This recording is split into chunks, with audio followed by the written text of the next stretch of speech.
Racing games on the GBA were a dime a dozen, so it makes sense that some of them would end up flying below the radar, and Road Trip Shifting Gears is one of them. Now you'd be forgiven for thinking that this is nothing more than a kids game due to its rather cartoonish appearance, but lurking beneath the surface is a surprising amount of depth that makes Road Trip Shifting Gears one of the more impressive races on the handheld. First off, all of the cars are based on real life counterparts from Subaru to Nissan. There's plenty here for car enthusiasts to love, but that's not all, as the level of customization is bordering Gran Turismo levels and really helps the game excel. As you would expect, the game is split up into a series of modes from quick race to battles and road trips that all offer up different ways to enjoy it, but the main attraction has to be the championship, and it's here where you'll be earning most of your money to spend on new upgrades. The obsessive attention to detail is something you wouldn't usually expect from a game like this, but you're able to swap out several parts such as your engine, tyres and exhaust, which all affect your car's performance and result in noticeable changes on the track. Complementing this are the controls, which take on a sort of arcade approach, allowing players of all skill levels to quickly jump in and enjoy their time with the game. Thankfully, the opponent's AI is up to the task as well and provides a solid challenge for those looking to see everything the game has to offer. When it comes down to it, the combination of racing, upgrading your car, earning new parts and opening up new tracks is something that just never gets old. There's always something new to do or see, which makes Shifting Gears one of the more rewarding races you can find on the GBA.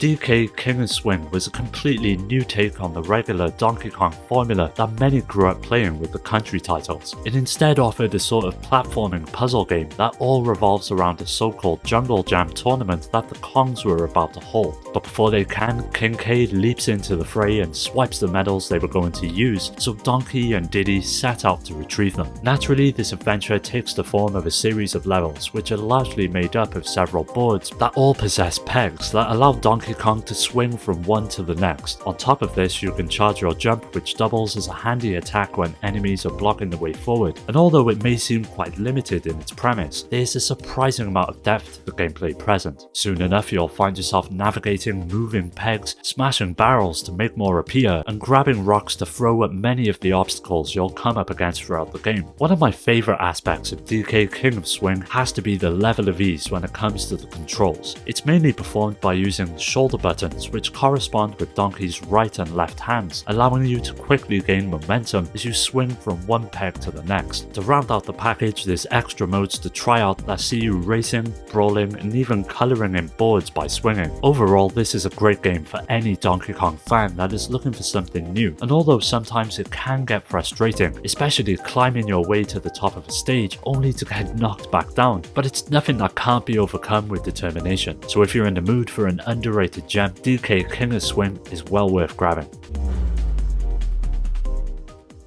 Now, I'm not usually a fan of licensed games, but every now and then one will come along that actually does its source material justice, and there's no better example of this on the GBA other than Nightmare Before Christmas: The Pumpkin King. For anyone familiar with the classic Tim Burton film, the game loosely follows the events of the movie and sees you taking on the role of Jack as you make your way through a series of environments that escalate in difficulty the further you progress. This isn't just some slapped together platformer, but actually a pretty decent Metroidvania, which requires you to guide Jack through the levels and over time increase his abilities and the ways he can interact with the world. At the beginning, you haven't got an attack to your name, but you'll eventually come across some weapons which have unique properties. These are obviously used to tackle the huge array of enemies that occupy each space, but also have a role to play in some of the puzzles which work to block your way forward. And it's here where the game is at its best. That feeling of not knowing where to go to suddenly finding a path to follow is incredibly rewarding. Despite its overall child-friendly appearance, Nightmare Before Christmas isn't afraid to challenge the player, and towards the end of the game, this is ramped up to 11. By the time you get here, your goals can get a little tedious, but they are certainly well designed and give the game a ton of variety without using unnecessary minigames or fetch quests like so many other platformers do. The Pumpkin King will no doubt appeal to fans of Jack and his timeless story, but you don't need any attachment to him or the other characters to value what Tosei achieved. It doesn't quite stack up against Metroid or Castlevania for that matter, but it's still a great game to make your way through, especially if you enjoy Metroidvanias.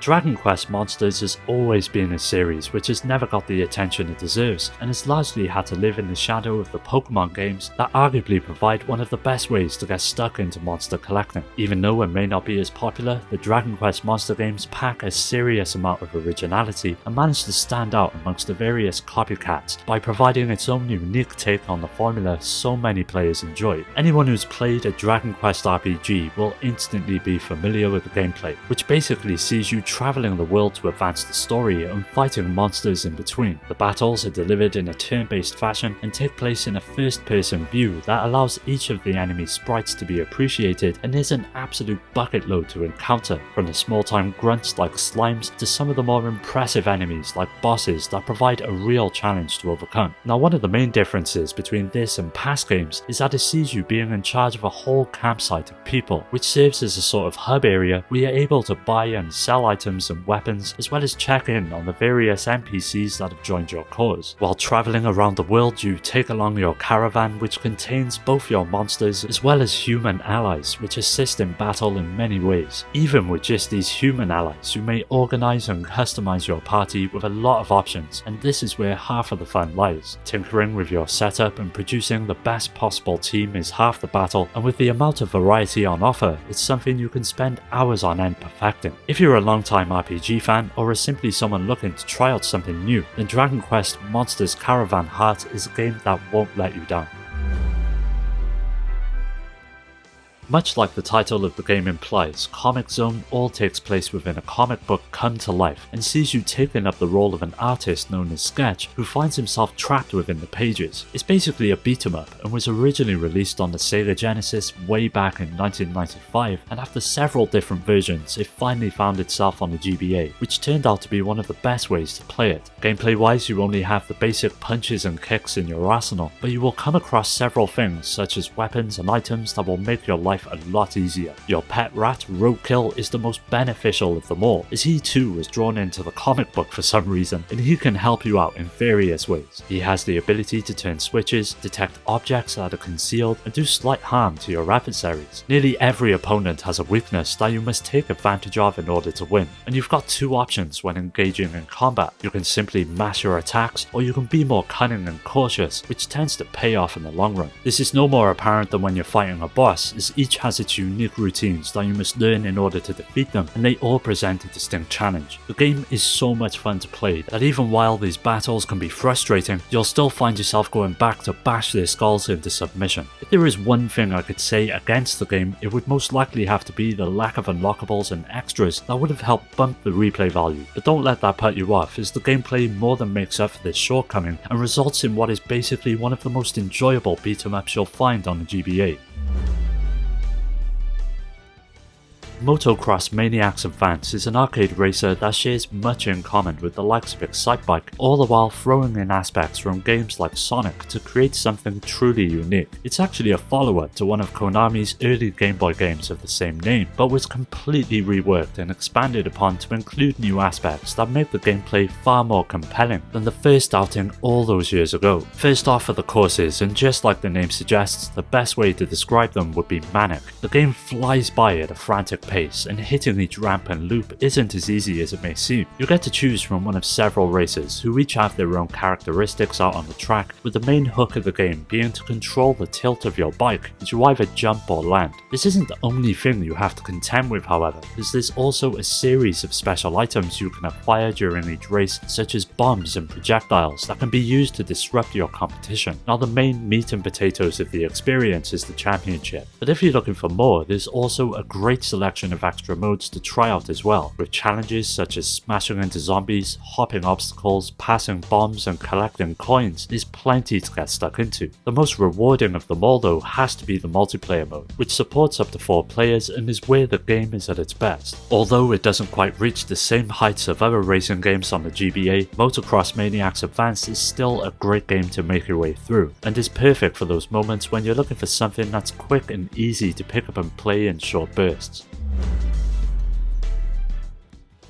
I'm probably gonna butcher this name, so let me know how I did in the comments, but Puyo Tofuku is one of those games that never made it west and is based on an anime of the same name. It drops you into a familiar side-scrolling platformer but provides a bit of a twist by offering a special take on the game's visuals. By using the included 3D glasses, an extra layer of depth is given to the game's appearance, which worked out incredibly well and doesn't just feel like a tacked on gimmick. Now when it comes to gameplay, you control Jaguar, a man who doesn't fit the mold of your typical hero, and to add to the weirdness, his main form of fighting back is by using a flute. You've got your basic jump and attack, as well as a few special moves such as a spinning dash, as well as the ability to call on your friends when the action starts to heat up. Here they can provide you with items to increase your health, as well as fight alongside you to help clear the screen of enemies. Along your travels, you'll come across small items that start up a minigame stage where you can earn points for the shop as you progress through the game, eliminating enemies and completing puzzles in various 2D and 3D stages. The shop carries 3 items at a time, and one will always be a bowl of food that will completely restore your health, and the other goods will be extra attack options, such as items that extend the range of your assaults, items that cause energy orbs to shoot out when you attack, and other interesting choices that expand the gameplay. If you've played the other platformers on the GBA to death, then this one will offer up a nice change of pace, and regardless of the language barrier, it still provides enjoyable gameplay that doesn't require an understanding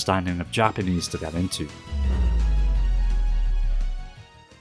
After the success of the first game, it made sense that a sequel to the legacy of Goku would eventually make its way to the GBA. It once again sees you taking on the role as one of several characters from the show and closely follows its events, with the gameplay taking on a sort of Zelda-esque style as you make your way through the world and battle your way to victory. Naturally, you've got several attacks and skills at your disposal that make this task all the more enjoyable, such as basic punches and kicks, as well as energy blasts to help out in a tight spot. What makes its sequel stand out more than the original though is the huge emphasis on the various RPG mechanics that comprise the gameplay. In the first game they were sort of relegated to the background, but here with the sequel they are front and center and allow you to evolve your characters over the course of the game by leveling up and increasing your stats, which results in new moves and abilities for you to add to your repertoire. There are many more locations to visit this time around as well, which ties into the new emphasis on exploration that's facilitated by the world map. In these moments the game flips to a Mode 7 styled flying game that sees you wandering around the world and being able to visit many of the well-known areas from the show, which all have a part to play in the story. The biggest improvement, however, is the huge amount of side quests that help pad out the adventure but in meaningful ways, and instead of it only lasting around 3 to 5 hours, this time around you can easily double that, making it a far more valuable proposition than its predecessor. If you're a die-hard Dragon Ball fan, then this game is an absolute must, but even for those who are just fond of the genre, I'd say there's plenty here to love as well.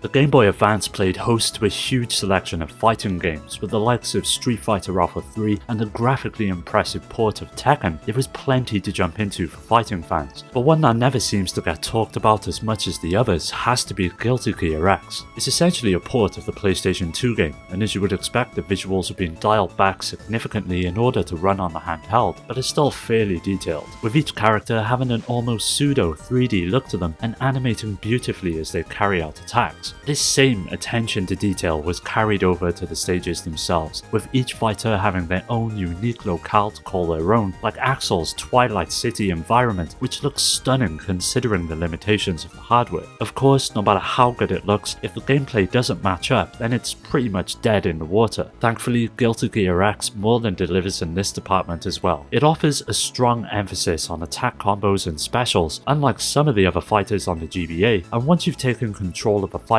you'll have to learn their numerous movesets and attacks. With over 15 playable characters, there's bound to be one that suits your approach, so it's a good idea to try them all out and settle into a groove with one that resonates with your playstyle. There's plenty of fun to be had in simply smacking your enemy around, but all of these moves can be combined and chained together to create some pretty impressive onslaughts, and this is where Guilty Gear X shines. There is one issue with the game, however, and that's the fairly easy level of difficulty you'll find throughout. For casual players just looking for something to play in their spare time, this game is perfect, but for seasoned veterans of the genre that demand a serious challenge, you're better off looking elsewhere.